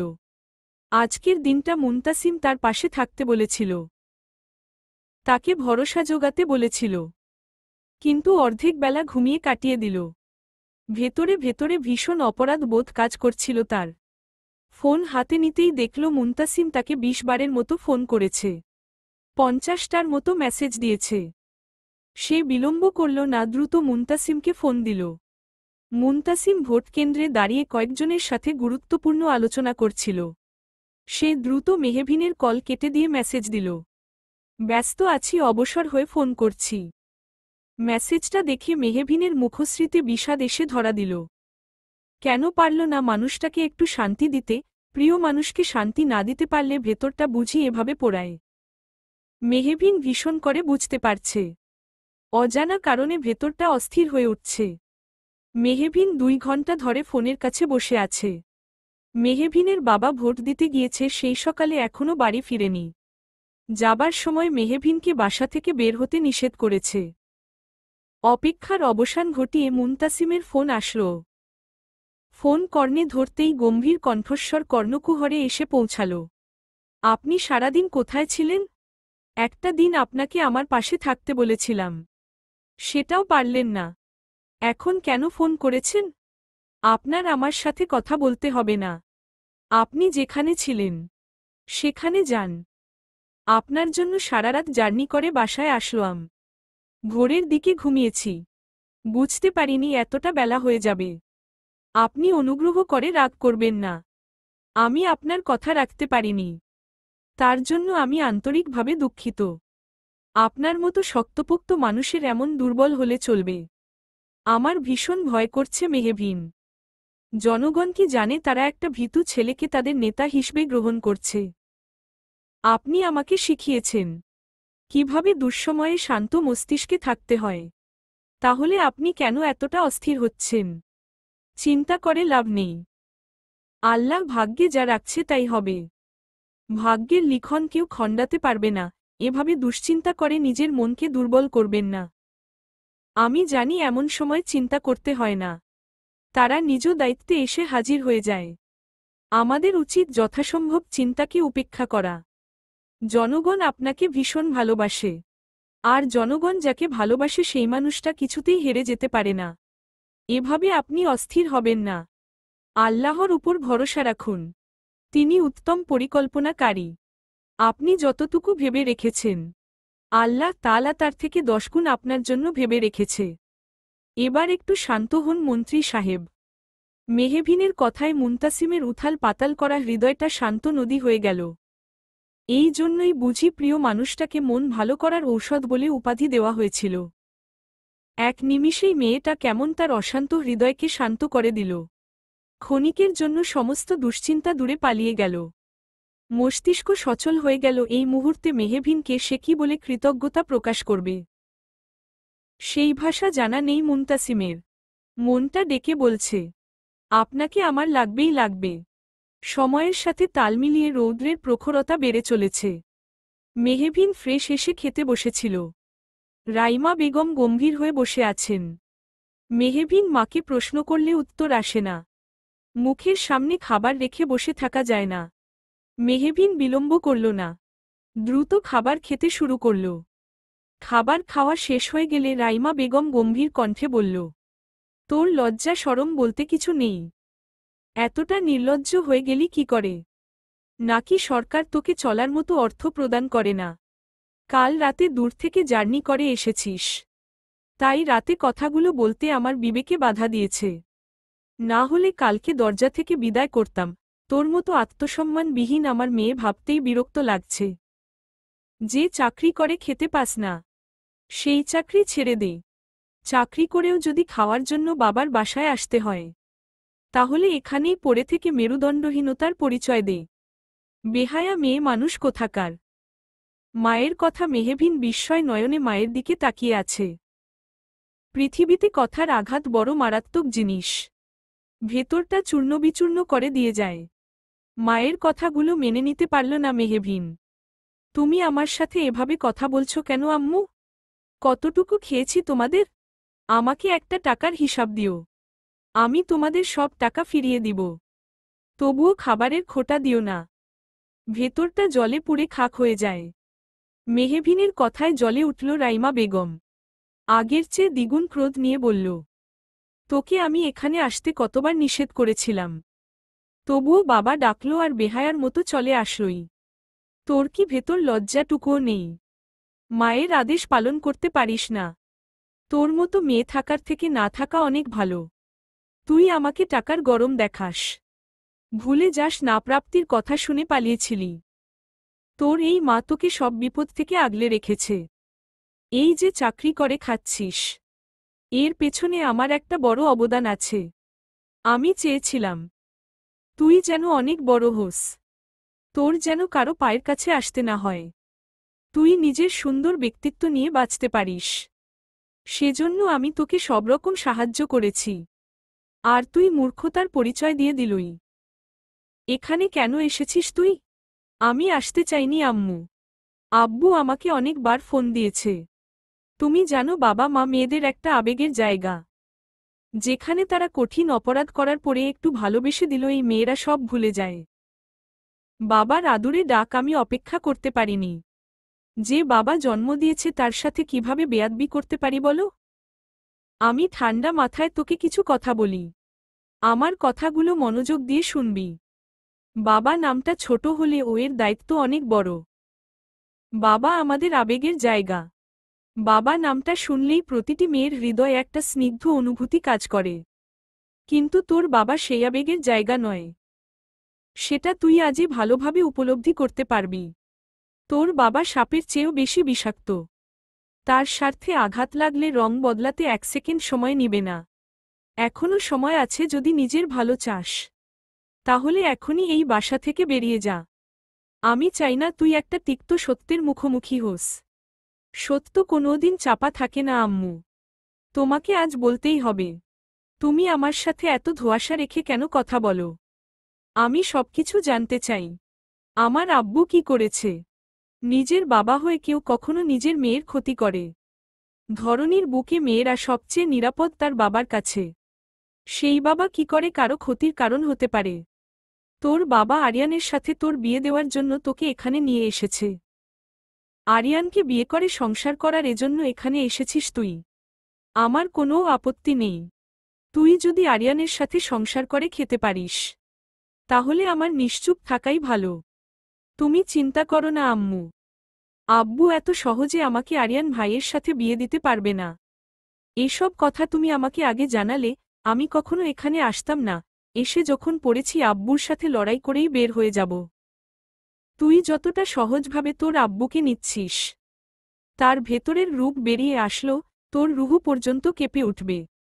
মেহবিন চিন্তায় পড়ে গেল। শত্রুর সাথে লড়াই করে জেতা যায়, কিন্তু ঘরের লোকের সাথে লড়াই করে ঘরের লোককে সে কিভাবে আহত করবে? তুমি আমাকে এতদিন ফোন দিয়ে জানাওনি কেন? সুযোগ পেলে অবশ্যই জানাতাম। মেহবিন কিছু ভাবতে শুরু করল। তখনই তাহিয়ার আগমন। তাহিয়াকে দেখেই বিরক্তিতে মুখশ্রী কুঁচকে এলো। তাহিয়া রাইমা বেগমকে সালাম দিয়ে মেহবিনের পাশে গিয়ে দাঁড়াল। রাইমা বেগম তাহিয়াকে দেখে গম্ভীর মুখশ্রী করে নিজের কক্ষ চলে গেলেন। এই কয়দিনে মেয়েটাকে হাড়ে হাড়ে চিনেছে। সেই মেহবিনের বাবার মাথা খেয়েছে। নিজের মেয়ে এমনিতেই চোখের বিষ হয়েছিল, সময়ের সাথে আরও একটু বিষ যোগ করে ভয়ঙ্কর রকমের বিষাক্ত করে তুলছে। তাহিয়া হাস্যোজ্জ্বল মুখশ্রী করে বলল, আপনি আমার কাছে প্রমাণ চেয়েছিলেন না, আমি সব প্রমাণ জোগাড় করেছি। শেইখবে থেকে আপনার জন্য অপেক্ষা করছি। আপনার আব্বু আম্মু জানে কতদিন আপনাদের বাসায় এসেছি। কথাগুলো বলেই কিছু কাগজ মেহবিনের হাতে ধরিয়ে দিল। মেহবিন কাগজগুলো পর্যবেক্ষণ করল। এগুলো দেখার পরে যে কারো বিশ্বাস হবে না যে তাহিয়া মিথ্যা কথা বলছে। নিপুণ দক্ষ হাতে মুনতাসিমের সাইন দেখেই বুঝতে পারল তাহিয়া সত্যি কথা বলছে। সে জ্ঞান শূন্য হয়ে পড়ল। বিশাল আকাশটা যেন তার মস্তকে এসে পড়েছে। তাহিয়া তৃপ্তির হাসি হেসে বলল, এরপরেও বলবেন আমি মিথ্যা কথা বলছি? আমার ওপরে ভরসা রাখুন। আমি আজকের পর থেকে আপনার স্বামীর সাথে কথা বলবো না। তাহিয়া কাগজগুলো মেহবিনের হাত নিয়ে চলে গেল। মেহবিনের সবকিছু এলোমেলো হয়ে গিয়েছিল। তাহিয়ার হাতের সব কাগজ দেখে সর্বশান্ত হয়ে গেল। দৌড়ে নিজের কক্ষে গিয়ে দরজা লাগিয়ে দিল। সারারা তার দরজা খুলেনি। তাকে সবাই ডাকতে গেলে বলছে সবার সাথে সকালে কথা বলবে। সবাই মেহবিনের কথা মেনে নিয়েছে। এখন মেহবিনকে রাগানো উচিত হবে না। সারারাত নির্ঘুম কাটিয়ে দিয়েছে মেহবিন। মুনতাসিম বিপুল পরিমাণ ভোট পেয়ে উত্তীর্ণ হয়েছে। চারদিকে ঈদ ঈদ আমেজ লেগে গিয়েছে। সমস্ত এলাকা জুড়ে মুনতাসিমের স্লোগান দিয়ে যাচ্ছে। রাতভর আনন্দ উল্লাস মেতে উঠেছিল এলাকাবাসী। এত আনন্দের মাঝে নিজের প্রেয়সীর জন্য ভেতরটা ছটফট করেছে। শতবার ফোন দিয়েও মেহবিনকে পাওয়া যায়নি। অজানা কষ্টে বুকটা হাহাকার করে উঠছে। হঠাৎ মেয়েটার কি হলো ভাবতে ভাবতে রজনী পার করল মুনতাসিম। সকালে হলেই মেহবিনের বাসায় চলে আসবে। মেয়েটাকে ছাড়া একটা মুহূর্ত সে শান্তিতে থাকতে পারে না। সবকিছু জেনেও মেয়েটা কেন তাকে এভাবে পোড়াচ্ছে সেসব ভেবে পায় না মুনতাসিম। ভোরের আজান কর্ণকুহরে আসতেই মেহবিন উঠে বসল। আখি যুগল রক্তিম বর্ণ ধারণ করেছে। আখি যুগল দিয়ে গড়িয়ে পড়া অশ্রুকণাগুলো পরম যত্নে মুছে নিল। অজু করে এসে নামাজে দাঁড়িয়ে গেল। এতদিনের জমিয়ে রাখা সব শক্তি দুর্বল হয়ে পড়েছে। আখি যুগল দিয়ে অনবরত অশ্রু গড়িয়ে যাচ্ছে। নিজের প্রিয় মানুষদের নতুন নতুন রূপ সে সহ্য করতে পারছে না। সব সময় তার জীবন থেকেই সবকিছু হারিয়ে যায় কেন? সে কি কারো ভালোবাসা পাবার যোগ্যতা রাখে না? তবে কেন বারবার সবার ছলনার শিকার হয়? দীর্ঘ সময় কান্না করার ফলে মনটা হালকা লাগছে বেশ। নিজের কষ্ট হলে নিজেই নিজেকে মানিয়ে নেওয়ার অনুভূতিটা ভীষণ সুন্দর। মেহবিনের চেহারায় মলিনতা এসে ধরা দিয়েছে। মেয়ের এহেন বিধ্বস্ত চেহারা দেখলে যেকোনো বাবার রুহু কেঁপে উঠবে। কিন্তু ফরিদ রহমান মেয়ের মনের অবস্থা বুঝবে? মেহবিনের ভাবনার মাঝেই দরজায় কেউ কড়া নাড়ল। মেহবিন দরজা খুলে ফরিদ রহমানকে দেখে চমকে গেলে। তার বাবা সচরাচর এত সকালে তার কাছে আসে না। তবে আজ হঠাৎ কি মনে করে আসলেন? মেয়ের বিধ্বস্ত অবস্থা দেখে রাইমা বেগমের ভেতরটা হু হু করে উঠল। ফরিদ রহমান মিষ্টি হেসে মেয়ের হাত ধরে ড্রয়িং রুমে নিয়ে আসল। মেহবিন বিস্মিত কণ্ঠে বলল, এত সকালে ডেকে নিয়ে আসার কারণ কি আব্বু? আমি তোর সাথে আরিয়ানের বিয়ে দিব। রাতে দরজা খুলিসনি। কাজী সাহেব রাগ করে চলে গিয়েছে। তাই ভোরের আজান শেষ হবার সাথে সাথে নামাজ শেষ করে সবাই মিলে তোর জন্য অপেক্ষা করছি। এবার আর আমাকে হতাশ করিস না মা। তুই আরিয়ানকে বিয়ে করে ফেল, তাহলে জীবনে তুইও সুখী হবি। আর আমিও তোর সুখ দেখে দুনিয়ার মায়া ত্যাগ করতে পারব। মেহবিনের বিষণ্ণতা মুহূর্তের মাঝে কেটে গেল। সে রাগান্বিত হয়ে বলল, তুমি আবার সেই এক গান গাইছ কেন আব্বু? তোমাকে আর কিভাবে বোঝালে বুঝবে? আমি আরিয়ান ভাইকে বিয়ে করব না। তোমার জায়গায় অন্য কেউ থাকলে তার কি অবস্থা আমি করতাম সেটা আমি নিজেও জানি না। আমারই ভুল হয়েছে। কেন যে আম্মুর কথা শুনলাম না? তুমি শুধু নিজের কথাই ভাবছ। প্রাচীন সভ্যতার ইতিহাস পড়লে দেখা যায়, পৃথিবীর সমস্ত শক্তিশালী মানুষগুলো শত্রু দ্বারা নিহত হয়নি, হয়েছে আপন মানুষের বেইমানি কারণে। যেমন তোমার কথার মায় পড়ে ছুটে আসলাম তোমার কাছে, আর তুমি আমাকে মৃত্যুর দিকে ঠেলে পাঠাচ্ছ। এবার যদি আমি এই বাড়ি থেকে বের হই, তাহলে আমার লাশ আসবে এই বাড়িতে, তবুও আমি জীবিত থাকতে এই বাড়িতে আসব না। আরিয়ানকে বিয়ে করবি না কাকে বিয়ে করবি? ওই মুনতাসিম ফুয়াদকে যে কি না বিবাহিত সন্তানের বাবা হতে চলেছে। একটা কথা ভালো করে শুনে রাখো, যাকে তুই স্বামী বানানোর চেষ্টা করছিস, সে তোকে রক্ষিতা বানানোর চেষ্টা করছে। এসব এমপি মন্ত্রীরা ভালো হয় নাকি? এরা কখনো এক নারীতে আসক্ত থাকে না। এরা প্রতিদিন কাপড় ববলের মতো একটা করে মেয়ে বদল করে। প্রতি রাতে নতুন নতুন মেয়ে লাগে। সেখানে তোর মতো মেয়েকে বিয়ে করে ঘরের বউ করবে। এত মহান আশা নিয়ে বাঁচিস না। মুনতাসিম ফুয়াদের রক্ষিতা হয়ে থাকবি তুই। ফরিদ রহমানের কথায় মেহবিনের মস্তিষ্ক অকেজো হয়ে গেল। ঘৃণায় পুরো শরীর রি করছে। ক্রোধে পুরো শরীর থরথর করে কাঁপছে। কাউকে কিছু বলার সুযোগ না দিয়ে পরিবেশ গরম করে তুলল রাইমা বেগম। স্বামীর মুখশ্রীতে একদলা থুতু ফেলে পায়ের জুতা খুলে পর 4টা বাড়ি মারলেন মুখে। স্বামীর গলা চেপে ধরে বললেন, জানোয়ারের বাচ্চা, বহু বছর ধরে তোর নাটক আমি সহ্য করছি। তোর কলিজা কেটে আমি সিদ্ধ করে পাগলা কুত্তাকে খাওয়াব। তুই নিজে একটা নষ্ট হয়ে আমার ফুলের মতো পবিত্র মেয়ের দিকে নোংরামির কাদা ছুঁড়ে দিস। আমি বেঁচে থাকতে এসব সহ্য করে চুপ থাকতে হবে। তোকে আমি বাঁচতে দিব না। তোর মতো অমানুষের না আছে বাবা হবার যোগ্যতা, আর না আছে স্বামী হবার যোগ্যতা। তোর বেঁচে থাকার কোনো অধিকার নেই। তুই মরে গেলে আমি দুধ দিয়ে গোসল দিব। আমার মেয়েকে নোংরা কথা বলার আগে তুই মরতে পারলি না। প্রাণপ্রিয় প্রেয়সীর এমন রূপ দেখে হৃদয় থমকে গেল ফরিদ রহমানের। তার শান্তশিষ্ট অর্ধাঙ্গিনীর ভেতরে এমন ভয়ঙ্কর রূপ আছে, সেটা সে কোনোদিন কল্পনাতেও ভাবতে পারেনি। নিজের জীবন দিতে প্রস্তুত সে, তবু অর্ধাঙ্গিনীকে আঘাত করবে না, কারণ মানুষটা তার ভীষণ শখের। রাইমা বেগম মেহবিনের দিকে দৃষ্টিপাত করে বজ্রকণ্ঠে বলল, কি রে হতভাগা, এখনো দাঁড়িয়ে আছিস কেন? নাকি আরও কিছু শোনার বাকি আছে? জেদ ধরে এখানে থেকে গিয়েছিলি না, এখন নিজের প্রাণপ্রিয় বাবার আসলো রূপ দেখ। তোর মতো মেয়ে আমার পেটে হলো কিভাবে তাই ভাবছি। বেয়াদবের মতো দাঁড়িয়ে না থেকে এখনই এই বাসা থেকে বের হয়ে যা। এই বাড়ির আশেপাশে যেন তোকে না দেখি। আমি তোমাকে রেখে যাব না আম্মু, তুমিও আমার সাথে যাবে। এই লোকটা যদি আমার বাবা না হতো, তাহলে একদলা থুতু তার মুখে ছুঁড়ে ফেলতাম। ভাবতেও ঘৃণা হচ্ছে, এত ভালো মানুষের পেছনে জঘন্যতম রূপ লুকিয়ে আছে। তোমাকে আমি এই মানুষটার সাথে সংসার করতে দিব না। তোমাকে শেষ করে দিবে এই মানুষটা। এতটা যন্ত্রণা বুকে নিয়ে ঘুরে বেড়াও। আমাকে একটা বার জানালে কি হতো? আমি তোর মতো দুর্বল নই। নিজেকে রক্ষা করার মতো ক্ষমতা আল্লাহ আমাকে দিয়েছে। তাছাড়া এই জানোয়ারটা আমার শরীরে একটা ফুলের টোকাও দিবে না। বড্ড শখের মানুষ বলে কথা।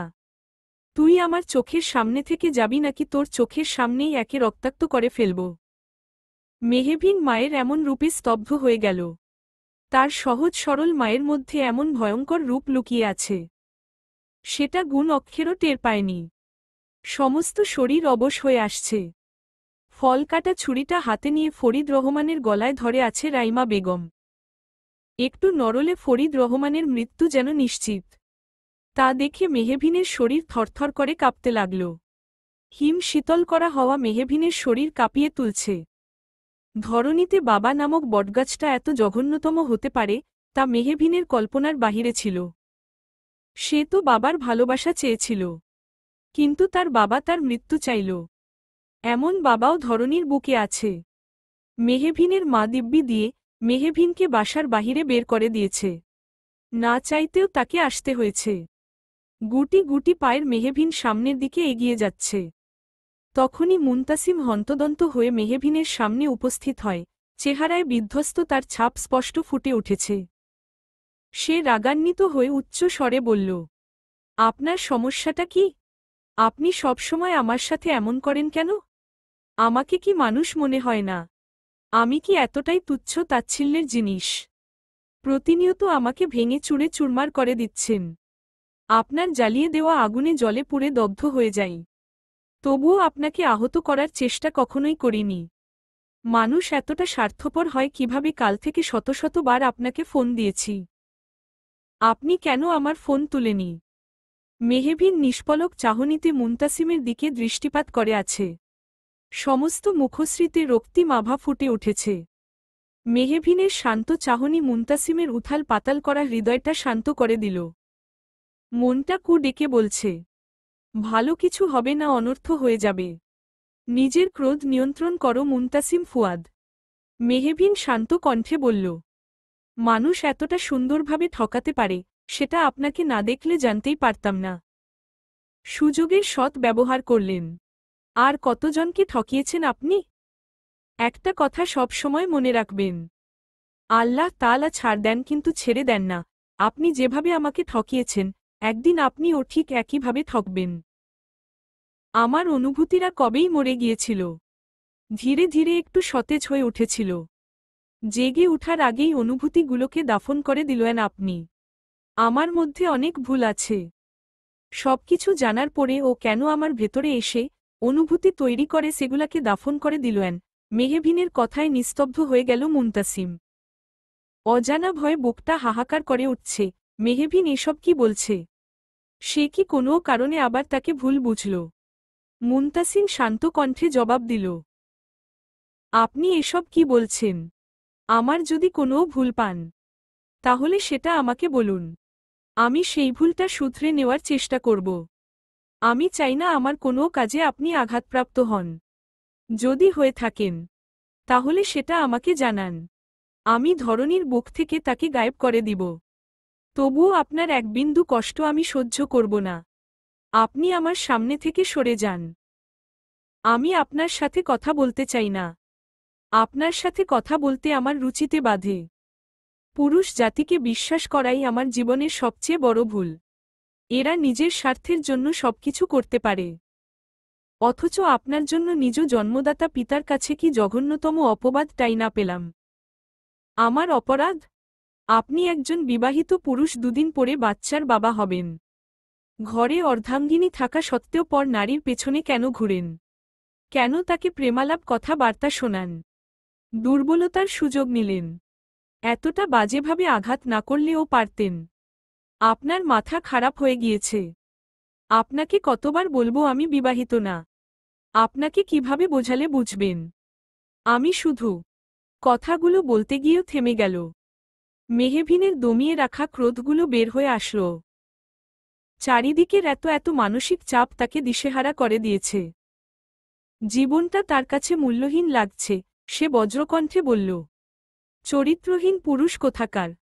ঘরে বউ রেখে পরনারীর পেছনে ঘুরতে আপনার লজ্জা করে না? আপনার মতো পুরুষকে মৃত্যুদণ্ড দেওয়া উচিত। এলাকার লোক কি জানে তাদের মহৎ নেতা কতবড় চরিত্রহীন। ভালো মানুষের মুখোশ পরে থাকেন। আসলেই এমপি মন্ত্রীরা এক নারীতে আসক্ত থাকে না। এদের কোনো শখের নারী হয় না। সকল নারী এদের শখের নারী। আপনি যদি আমার সামনে থেকে না গিয়েছেন, আমি লোক জড়ো করে আপনার অবস্থা খারাপ করে ফেলব। মেহবিনের কথায় মুনতাসিমের চোয়াল শক্ত হয়ে গেল। ফর্সা মুখশ্রী ভয়ঙ্করভাবে রক্তিম বর্ণ ধারণ করল, বজ্রকণ্ঠে বলল, ডাকেন, কাকে ডাকবেন? কার এত ক্ষমতা মুনতাসিম ফুয়াদের বিচার করবে? আমি অপেক্ষা করছি। নিজেকে আপনি কি মনে করেন? আমার চরিত্রের সার্টিফিকেট দেওয়ার আপনি কে? বেশি মূল্য পেয়েছেন তাই নিজেকে মহান কিছু ভাবতে শুরু করেছেন। আমি যদি বিবাহিত হয়েও থাকি, তাহলে আপনার সমস্যা কোথায়? আপনি কেন আমার সাথে এমন ব্যবহার করছেন? আমি কি এমন ব্যবহার করার মতো কোনো কাজ করেছি? না, আমি আপনাকে বলেছি আমি আপনাকে ভালোবাসি। আপনার সাথে আমার প্রণয়ের সম্পর্ক থাকলে এসব কথা বললে সহ্য করা যেত। কিন্তু আপনার সাথে আমার বন্ধুত্বের সম্পর্ক। আপনি কেন এমন আচরণ করছেন? মুনতাসিমের কথায় মেহবিন বাক্রুদ্ধ হয়ে গেল। কথা বলার শক্তি যেন সে হারিয়েছে। আসলেই তো মুনতাসিম তাকে কখনোই ভালোবাসার কথা বলেনি। তবে ভালোবাসার দিকগুলো প্রকাশ পেয়েছে বলেই সে কথাগুলো বলেছে। মেহবিনকে নিরুত্তর দেখে মুনতাসিম দুহাতে মুষ্টিবদ্ধ করে রেখেছে। ক্রোধে পুরো শরীর থরথর করে কাঁপছে। মেহবিন চেঁচিয়ে বলল, মিথ্যেবাদী, ঠক, জালিয়াত, ভণ্ড, প্রতারক আমাকে ভালোবাসেননি। তাহলে আমার কাছে কেন এসেছিলেন? আমার অনুভূতি নিয়ে কেন খেললেন? আপনার মতো চরিত্রহীন লোকের মুখ আমি দেখতে চাই না। যে মেয়ের স্বামী এমন চরিত্রহীন যে মেয়ের সারা জীবনই বরবাদ। মেহবিনের কথায় মুনতাসিম ক্রোধ নিয়ন্ত্রণ করতে পারল না। শীতের মাঝেও তরতর করে ঘামছে। ক্রোধের মস্তকে প্রেয়সী আঘাত পাবে এমন কথা স্মরণ রাখতে যেন ভুলল না। রাস্তার পাশে দাঁড়িয়ে থাকা গাছে নিজের সর্বোচ্চ শক্তি প্রয়োগ করে ঘুষি মারল। মুহূর্তের মধ্যে হাতটা রক্তাক্ত হয়ে গেল। মুনতাসিমের এমন কাণ্ডে চমকে গেল মেহবিন। তবুও নিজেকে স্বাভাবিক রাখার চেষ্টা করল। আশেপাশে ভিড় জমা হয়ে গিয়েছে। মুনতাসিমের ভয় কারো মুখ দিয়ে টু ও শব্দ বের হচ্ছে না। কয়েকজন কানাঘুষো শুরু করে দিয়েছে। একজন বৃদ্ধ মেহবিনের দিকে এগিয়ে এসে ধীর কণ্ঠে বলল, কি হয়েছে মা? রাস্তার মাঝে দাঁড়িয়ে দুজন চিৎকার চেঁচামেচি করছ কেন? আমি চিৎকার চেঁচামেচি করতে চেয়েছিলাম। আপনাদের ভালোবাসার নেতা আমার পথ রোধ করে দাঁড়িয়েছে। সে একজন বিবাহিত পুরুষ হয়ে পরনারীর পেছনে ঘুরে। তার বউ এসে আমাকে সবকিছু জানায়। একটা মেয়ে হয়ে আমার উচিত এই চরিত্রহীন পুরুষকে প্রশ্রয় না দেওয়া। যদি আবেগ বশত দিয়ে ফেলি, তখন আমার নামের সাথে কলঙ্ক লেগে যাবে। একটা নারী কখনোই শরীরে কলঙ্ক নিয়ে ঘুরে বেড়াতে চাইবে না। আমি মেয়ে হয়ে আরেকটা মেয়ের সংসার কিছুতেই ভাঙতে পারব না। দুদিন পরে এই লোক বাবা হবে। তিনি তার বউকে সময় না দিয়ে পরনারীর পেছনে ছুটছে। তার অর্ধাঙ্গিনীর ভেতরে কি হচ্ছে একটা বার ভাবুন। আমি নিজেও সরে যাচ্ছি। আর প্রতিটি নারীকে উদ্দেশ্য করে বলে যাচ্ছি, এই চরিত্রহীন পুরুষকে যেন কেউ প্রশ্রয় না দেয়। কথাগুলো বলেই মেহবিন বিলম্ব করল না। দ্রুত ভিড় ঠেলে বের হয়ে গেল। মুনতাসিম গাছের সাথে এক হাত ধরে মেহবিনের যাওয়ার দিকে দৃষ্টিপাত করে আছে। রক্তাক্ত আখি যুগল, চেহারায় অসহায়ত্বের ছাপ স্পষ্ট ফুটে উঠেছে। তাইয়ান অসহায় দৃষ্টিতে মুনতাসিমের পেছনে দাঁড়িয়ে আছে। গার্ডদের ইশারা করতেই ভিড় কমিয়ে ফেলা হল। কেউ কেউ মেহবিনের কথা বিশ্বাস করল। কেউ কেউ মানতে নারাজ মুনতাসিম এমন কাজ করতে পারে না। মুনতাসিমের বুকটা ভারী হয়ে আসতে শুরু করল। সে তাচ্ছিল্য করে বলল, আপনার কাছে নিজেকে বড্ড সস্তা বানিয়ে ফেলছিলাম। যার পরিণাম এমনটা হবার কথাই ছিল। সস্তা জিনিসের দাম বরাবরের মতোই কম থাকে। আপনি না আমায় ভালোবাসতেন, তাহলে আমাকে বিশ্বাস কেন করলেন না? ভালোবাসার আগে বিশ্বাস আর ভরসা করাটা জরুরি। ওহে আমার শখের নারী, সর্বকালের সর্বসুখ আপনার হোক। তবুও আপনি ক্ষমার অযোগ্য। আপনি ছেড়ে যাওয়ার বাহানা খুঁজছিলেন, আর আমি রাগ করে তা সহজ করে দিলাম। কাউকে ভালোবাসলে এক সমুদ্র সমান বিশ্বাস আর ভরসা নিয়ে বাসবেন। তাহলে আপনার করা আঘাতে কারো ছোট্ট হৃদয়টা চূর্ণ বিচূর্ণ হবে না। এতদিন ভালোবাসার চাদরে মুড়িয়ে রাখতে চেয়েছিলাম। আপনি আমায় সস্তা ভেবে উড়িয়ে দিলেন। এবার আপনি আমার অবহেলা দেখবেন। একটা মুহূর্ত বাঁচার মতো বাঁচতে দিব না। আমাকে বিনা দোষে ভুল বোঝার কারণে জলে পুড়ে দগ্ধ হয়ে যাবেন। ভেতরটা দাউ দাউ করে জ্বলবে আপনার। আগুন নেভানোর জন্য আমি আসব না। আমার ভালোবাসা যতটা তীব্র ছিল, আমার অবহেলা ভয়ঙ্কর রকমের সুন্দর। আপনি আমার মুখ দেখতে চান না। আমার এই মুখ আপনি কোনোদিন দেখতে পাবেন না। একদিন আপনি নিজে ছুটে আসবেন আমার কাছে, ভালোবাসা ভিক্ষা চাইবেন। সেদিন আমি ভয়ঙ্কর রকমের পাষাণ হব। আপনার ভেতরটা পোড়াতে পোড়াতে কয়লা করে ফেলব।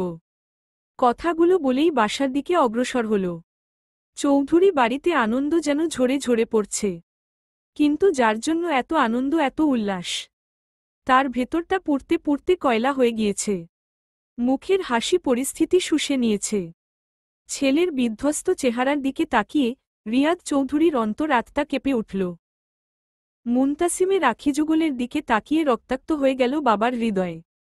ভয়ঙ্করভাবে মুনতাসিমের আখি যুগল রক্তিম হয়ে আছে। ছেলের এমন বিভৎস চেহারা আগে কখনো দেখেননি তিনি। রিয়াদ চৌধুরী মুনতাসিমের কাছে এগিয়ে আসতে চাইলে মুনতাসিম তাকে উপেক্ষা করে চলে গেল। ভেতরটা এতটা দুর্বল হয়ে গেল কেন তার? মেয়েটা আসলেই জাদুকরী নিমিষেই মনটা বিষাদে ভরিয়ে দেয়। আবার মুহূর্তের মধ্যে সমস্ত সুখ তার মুখশ্রীতে এনে দেয়। পরিস্থিতির কাছে সে হেরে গেল।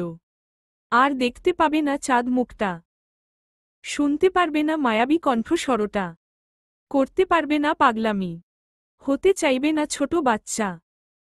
হয়ে যাবে আগের ন্যায় কঠিন। তার আগে নিজেকে নির্দোষ প্রমাণ করাটা অত্যন্ত জরুরি। মুনতাসিম তাইয়াকে ফোন দিয়ে নিজের কক্ষে নিয়ে আসে। তাইয়ানের উপস্থিতি অনুভব করতেই মুনতাসিম বলল, আমার নামে মেহবিনকে কে কি বলেছে তাইয়ান? তাড়াতাড়ি খোঁজ নিয়ে জানাও। ইলেকশন নিয়ে এতটা ব্যস্ত ছিলাম যে এদিকে খেয়াল করিনি। কে সে যে এত বড় জঘন্যতম অপরাধ করেছে, তাকে সামনে পেলে আমি জ্যান্ত পুঁতে ফেলব। আপনি ম্যাডামকে ভুল বুঝবেন না স্যার। ম্যাডাম অনেক ভালো। সে আপনাকে অনেক ভালোবাসে। আমার মনে হয় কারো প্রচার নাই এমন কাজ করে ফেলছে। আপনাকে নিয়ে কটূক্তি করার সময় ম্যাডামের কণ্ঠস্বর কাঁপছিল। আমি ম্যাডামের আখিযুগলে আপনার জন্য তীব্র ভালোবাসা আর অভিমান দেখেছি।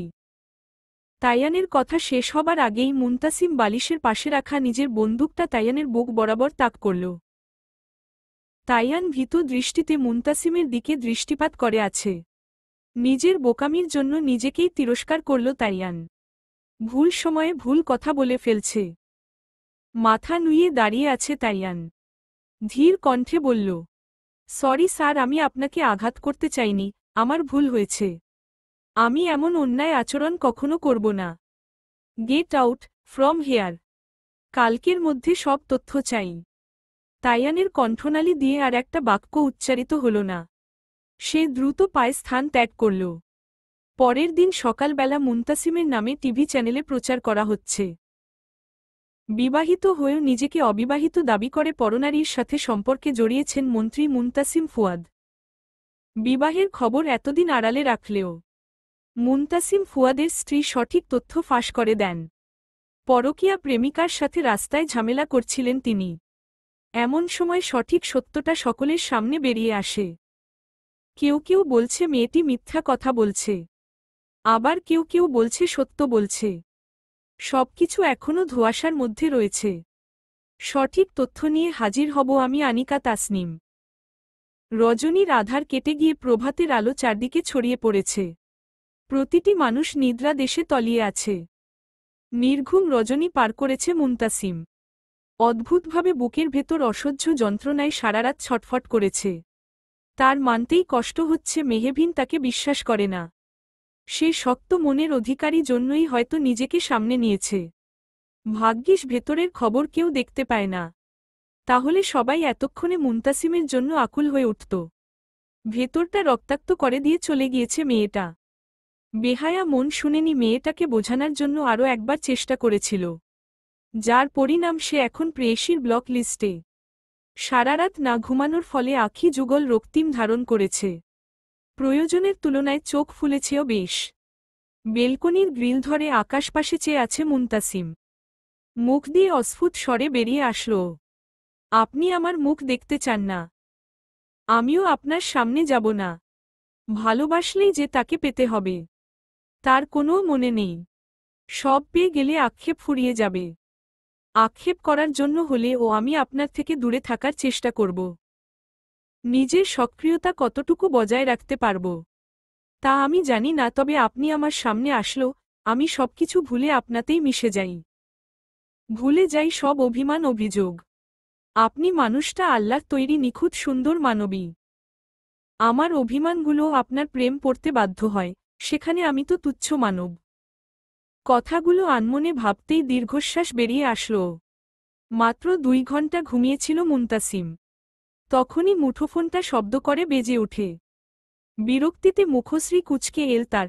সে নিদ্রা মিশ্রিত কণ্ঠে ফোন তুলল। ওপর পাশ থেকে তায়ানের চিন্তিত কণ্ঠস্বর ভেসে এল। মুনতাসিম তড়িৎ গতিতে উঠে বসল। রাগান্বিত হয়ে বলল, কে সে? তাড়াতাড়ি আমাকে তার নাম বলো, না হলে ফলাফল ভালো হবে না, বলে দিলাম। তাহিয়া ম্যাডাম এসব করেছেন। শুধু তাই নয়, আপনাকে নিজের স্বামী বলে পরিচয় দিয়েছে। সে আরও বলেছে সে 2 মাসের অন্তঃসত্ত্বা। আপনি তাকে নিয়মিত মারধর করেন। সে মেহবিন ম্যাডামকে আপনার জীবন থেকে দূরে সরে যেতে বলছে। তাছাড়া মেহবিন ম্যাডাম। তায়ানের কথা শেষ হবার আগেই মুনতাসিম কল কেটে দিয়ে ফ্রেশ হতে চলে গেল। ফ্রেশ হয়ে এসে ফুরফুরে মেজাজে ড্রয়িং রুমে আসল। সেখানে সকাল সকাল চায়ের আড্ডা জমেছে বেশ। মুনতাসিম আয়েশি ভঙ্গিতে সোফায় গিয়ে তার ফুপির পাশে গিয়ে বসল। কিছুটা লাজুক মুখশ্রী করে বলল, আমাকে তোমার কেমন লাগে ফুপি? মুনতাসিমকে কখনো পরিবারের আড্ডায় বসতে দেখা যায় না। মুনতাসিমকে দেখে সবাই বিস্ময় নয়নে তার দিকে দৃষ্টিপাত করে আছে। মুহূর্তের মধ্যে পরিবেশ শীতল হয়ে উঠল। নিস্তব্ধতার রাজত্ব চলছে চৌধুরী বাড়ির প্রতিটি কোণায়। এ যেন ঝড় আসার পূর্বাভাস দিয়ে যাচ্ছে। সবাইকে শীতল হয়ে যেতে দেখে সুফিয়া চৌধুরীর মুখে ভাঁজ পড়ল।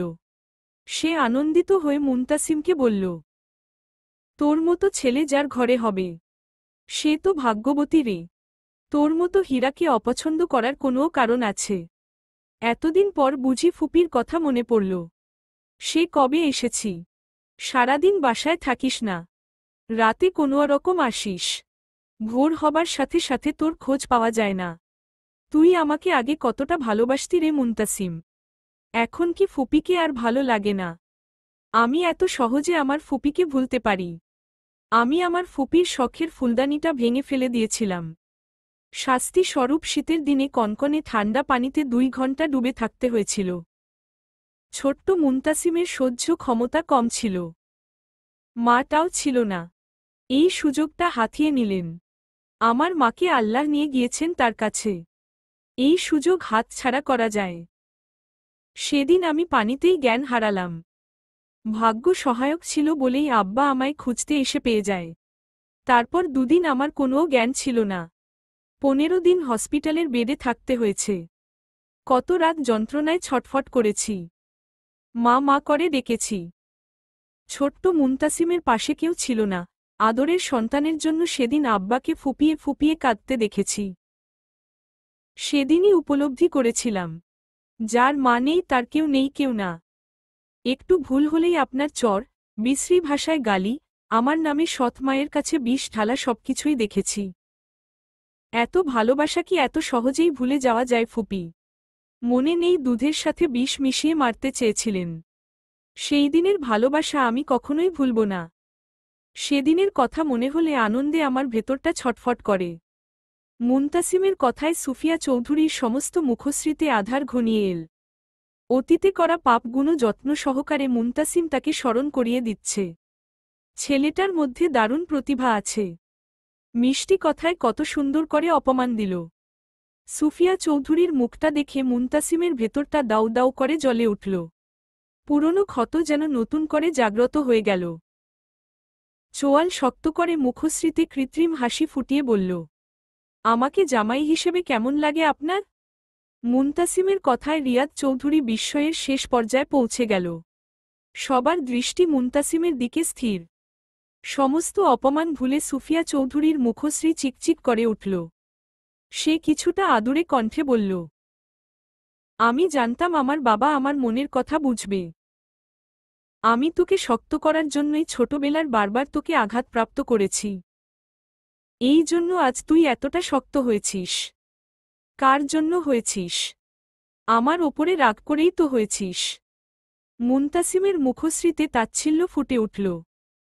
সে গম্ভীর কণ্ঠে জবাব দিল, মুনতাসিম তার মায়ের মতো হয়েছে। তার মায়ের সহ্য ক্ষমতা ছিল বলেই এই নিকৃষ্ট পরিবারে মানুষদের সাথে কতগুলো বছর সংসার করতে পারছে। আপনিই বলুন আপনাদের মানুষদের কাতারে ধরে? আমি তোমার ফুপি হই ভুলে যাচ্ছ? সামনে আপনি আমার শাশুড়ি হতে চলেছেন। আমি কি আমার শাশুড়ির সাথে একটু মশকরা করতে পারি না? আচ্ছা আপনি রাগ করবেন না। এখন বলুন আপনার মেয়ে কোথায়? তাকে দেখার জন্য ভেতরটা ছটফট করছে। কবে থেকে তাকে দেখি না। তার মায়াবী মুখশ্রী দেখে পরাণটা শীতল করতে চাই। মুনতাসিমের কথায় সবার আখিযুগল আপনা আপনি বড় হয়ে গেল। কিন্তু সুফিয়া চৌধুরীর মুখশ্রীতে তৃপ্তির হাসি ফুটে উঠল। যে আশা নিয়ে এতদিন বুক বেঁধেছিল, আজ সেই আশা পূর্ণতা পেতে চলেছে। সে আঙুল দিয়ে মাশরাফির পাশের কক্ষটা দেখিয়ে বলল, ওখানে তাহিয়া আছে। মুনতাসিম মুহূর্তের মধ্যে লাজুক মুখশ্রী করে ফেলল। লজ্জা মাখা কণ্ঠে বলল, আমি যাই আপনার মেয়ের সাথে প্রণয়ের সম্পর্ক গড়ে আসি। রিয়াদ চৌধুরী মুনতাসিমকে বাধা দিতে আসল। মুনতাসিম রক্তিম দৃষ্টিতে বাবার দিকে দৃষ্টিপাত করে। আখি যুগল দিয়ে তার আগুন ঝরছে। মুনতাসিম হাতের ইশারা করে দেখাল, সে তার কাজে বাধা সৃষ্টি করলে সে নিজেই নিজের শরীর গুলি চালিয়ে দিবে। রিয়াদ চৌধুরী অনুভূতি শূন্য হয়ে পড়লেন। একদিকে ছেলের জীবন, অন্যদিকে তাহিয়ার জীবন। সে কাকে বাঁচাবে? অজানা ভয়ে বুকটা কেঁপে কেঁপে উঠছে। ইতিমধ্যেই তাইয়ান রিয়াদ চৌধুরীকে সমস্ত কথা খুলে বলছে। ছেলেটা তার ভীষণ নিষ্ঠুর। মেয়েটা আবেগে বশীভূত হয়ে ভুল জায়গায় আঘাত করেছে। সে মুনতাসিমের ব্যক্তিত্বের আঘাত করেছে। মেয়েটাকে বাঁচতে দিবে না মুনতাসিম। সূর্যের সোনালি রশ্মি মেহভিনের মুখশ্রীতে আছড়ে পড়ছে। কালকে নিজেকে পাগল মনে হচ্ছিল মেহভিনের। মস্তিষ্ক কাজ করা বন্ধ করে দিয়েছিল। অকেজো মস্তিষ্ক নিয়ে ছটফট করতে করতে নিদ্র দেশে তলিয়ে গিয়েছে। মাথাটা এখন বেশ হালকা লাগছে। ঘুম থেকে উঠলে অনুভব করা যায়, ঘুম হচ্ছে আল্লাহ তায়ালার শ্রেষ্ঠ নেয়ামত। কালকে সমস্ত চিন্তায় একটা কাজও মস্তকে প্রবেশ করছিল না। মস্তিষ্ক গভীরভাবে সজাগ হতেই কালকের সমস্ত ঘটনা মনে পড়ে গেল। নিজের অজান্তেই সমস্ত শরীর কেঁপে উঠল। ভেতরটা যন্ত্রণায় হু হু করছে। মানুষটার ব্যক্তিত্বে আঘাত করেছে সে। মানুষটা তাকে ক্ষমা করবে তো? মেহভিন বিলম্ব করল না, দ্রুত ফোন বের করল। কোনোদিন কাউকে ফোন করার সময় তার হাত কাঁপেনি, তবে আজ কাঁপছে। অপরাধ বোধে ভেতরটা তছনছ হয়ে যাচ্ছে। দুবার ফোন বেজে কেটে গেল। মেহভিন 4 বার ফোন করল। 5 বারের বেলায় ফোনটা কেটে দিল। পরের বার ফোন করতেই মেহভিন অনুভব করল নাম্বারটা ব্লক করে দেওয়া হয়েছে। মেহভিন সাথে সাথে মেসেজ করল, আমাকে একটা বার ক্ষমা করে সুযোগ দেওয়া যায় না সত্যিটা সামনে নিয়ে আসার জন্য? মেসেজ ব্লকটাও মুহূর্তের মধ্যে হয়ে গেল। ভেতরটা দুমড়ে মুচড়ে যাচ্ছে মেহভিনের। এত বাজেভাবে জ্বালা করছে মনটা। মেহভিনকে বিধ্বস্ত অবস্থায় বসে থাকতে দেখে রূপা আসলো তার কক্ষে। কালকে মেহভিন দরজা না লাগিয়েই ঘুমিয়েছিল। রূপাকে দেখে শান্ত দৃষ্টিতে একবার পরখ করে নিল মেহভিন। আমি বোধহয় জীবনের সবচেয়ে বড় ভুলটা করেই ফেললাম রূপা। সমস্ত শরীর যন্ত্রণায় জ্বলে যাচ্ছে আমার। মানুষটা আমাকে কোনোদিন ক্ষমা করবে না। আমার উচিত ছিল একটা বার ওই মেয়েটাকে তার সামনে উপস্থিত করা। আমি নিজের কথা ভেবেছি, মানুষটাকে একটা বার বোঝার চেষ্টা করিনি। মানুষটা কালকে গলা কাটা মুরগির মতো ছটফট করছে আমার সাথে একটু কথা বলার জন্য। আমি স্বার্থপরের মতো তার নাম্বার ব্লক করে আরামে ঘুমিয়েছি। আল্লাহ ভালো জানেন কিভাবে মানুষটা রাত পার করেছেন। ফোন দিলাম, আমার ফোনটা ধরল না রে রূপা। মানুষটা আমার জীবন থেকে চলে গেলে আমি কি নিয়ে বাঁচব? মেহবিনের অসহায়ত্ব দেখে রূপার কোনো ভাবান্তর হল না। তার মুখশ্রীতে বিরক্ত ফুটে উঠল। আপনি কার জন্য কষ্ট পাচ্ছেন আপা? যে মানুষটা আপনাকে ঠেকিয়েছে। আপনি যা করেছেন একদম ঠিক করেছেন। মানুষটাকে আমার একদম পছন্দ ছিল না। সেদিন ছাদে সে আমাকে অচেতন করে রেখে এসেছিল। আমি থাকলে তার সমস্যা হতো। আমাকে সরিয়ে আপনার থেকে সুযোগ নিতে চেয়েছিল। প্রথম থেকেই মানুষটার চরিত্রে সমস্যা ছিল। এমন চরিত্রহীন ছেলের জন্য এতটা কষ্ট পাবেন না। আপনার জন্য কত সুন্দর সুন্দর ছেলে পাগল। রূপার কথায় মেহবিন মুহূর্তের জ্বলে উঠল। রক্তিম চোখে রূপার দিকে তাকিয়ে আছে। একবার রূপা বলে চেঁচিয়ে সাবধান করেছে। তবুও রূপা শুনছে না। মেহবিন রাগান্বিত হয়ে রূপার গালে থাপ্পড় বসিয়ে দিল। অন্যকে খারাপ বলার তুই কে? তুই নিজের যোগ্যতা ভুলে যাস না। তুই কি করে বেড়াস সেসব আমি জানি না মনে করেছিস। আমার সামনে মুনতাসিমকে নিয়ে বাজে কথা বললে তোর জিভ আমি টেনে ছিঁড়ে ফেলব। আমার জিনিসে বলার অধিকার শুধু আমারই। আমার জিনিস নিয়ে কথা বলার অধিকার আমি তোকে দেইনি। তাকে খারাপ বললেও আমি বলবো, ভালো বললেও আমি বলবো। তুই যে মুনতাসিমকে আর চোখে দেখিস, তোর মনের অন্তরালে কি চলে সেটা আমার থেকে ভালো কেউ জানে না। আমার সামনে থেকে চলে যা, না হলে তোকে আমি খুন করে ফেলব। রূপা অশ্রুসিক্ত নয়নে মেহবিনের দিকে দৃষ্টিপাত করে আছে। মেহবিন রূপাকে উপেক্ষা করে ওয়াশরুমে চলে গেল। তাহিয়া বই পড়ছিল। মুনতাসিম এসে দরজা লাগিয়ে দিল। মুখশ্রীতে তার স্বাভাবিক ভাব ফুটে উঠেছে। মুনতাসিমকে নিজের কক্ষ দেখে রহস্যময় হাসি হেসে উঠল তাহিয়া। তা মুনতাসিমের দৃষ্টি এড়াল না। মুনতামি সাদুরে কণ্ঠে বলল, বই পড়ছিস? কি বই পড়ছিস? জামাইকে কিভাবে আঁচলে বাঁধতে হয়। বাঁধতে আর পারলাম কই? বিয়েই তো করতে পারলাম না। এই তুই আমার সাথে মজা করছিস? তোর আখিযুগলের সামনে তোর অর্ধাঙ্গ দাঁড়িয়ে আছে। তাকে বুঝি তোর পছন্দ হচ্ছে না? আমাকে কি আর তোর পছন্দ হবে? কোথায় তুই, কোথায় আমি? বামুন হয়ে চাঁদে হাত বাড়াতে পারি বল?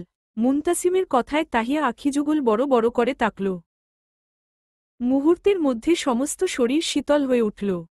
সে দ্রুত উঠে দাঁড়াল। মুনতাসিম তাহিয়ার কিছুটা কাছে গিয়ে শীতল কণ্ঠে বলল, বিয়ে করেছি বহুদিন হল, কিন্তু বাসর করা হয়নি। তাই বউয়ের সাথে শুভ কাজটা সারতে আসলাম।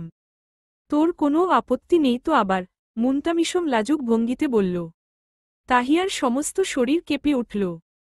গলা শুকিয়ে কাঠ হয়ে আসছে। মুনতাসিম কিছুটা চিন্তিত হয়ে বলল, আমি আমার বউকে কিছু করিনি জানিস। তবুও সে অন্তঃসত্ত্বা হয়েছে। এটা কিভাবে সম্ভব জানিস কিছু? লজ্জায় তাহিয়ার মুখশ্রী নত হয়ে আসল। মুনতাসিম ভালো মানুষের মুখোশ ছেড়ে বের হয়ে আসল। আমার কাছে আমার চরিত্র শ্রেষ্ঠ সম্পদ। ছোট থেকে বড় হয়েছি, কারো সাহস হয়নি আমার চরিত্রের দাগ লাগানোর। কিন্তু তুই তো আমার চরিত্রে সোজা কলঙ্ক লাগিয়ে দিলই। তোকে শাস্তি স্বরূপ কেমন মৃত্যু দিল ভালো হয় বলতো? তুই আমার বাবার রক্তের বোনের মেয়ে। আমি তোকে কষ্ট দিয়ে মারতে পারি না। কেমন মৃত্যু তোর পছন্দ? আর হ্যাঁ, যে কাগজগুলো মেহবিনকে দেখিয়েছিস সেগুলো তাড়াতাড়ি বের করে দে। তাহিয়া থরথর করে কাঁপছে। কণ্ঠনালী দিয়ে কোনো বাক্য উচ্চারিত হচ্ছে না। ভয় পুরো শরীর অবশ হয়ে আসছে। একদম দেওয়ালের সাথে মিশে দাঁড়িয়ে আছে তাহিয়া। মুখশ্রীতে আতঙ্ক ছড়িয়ে পড়েছে তার।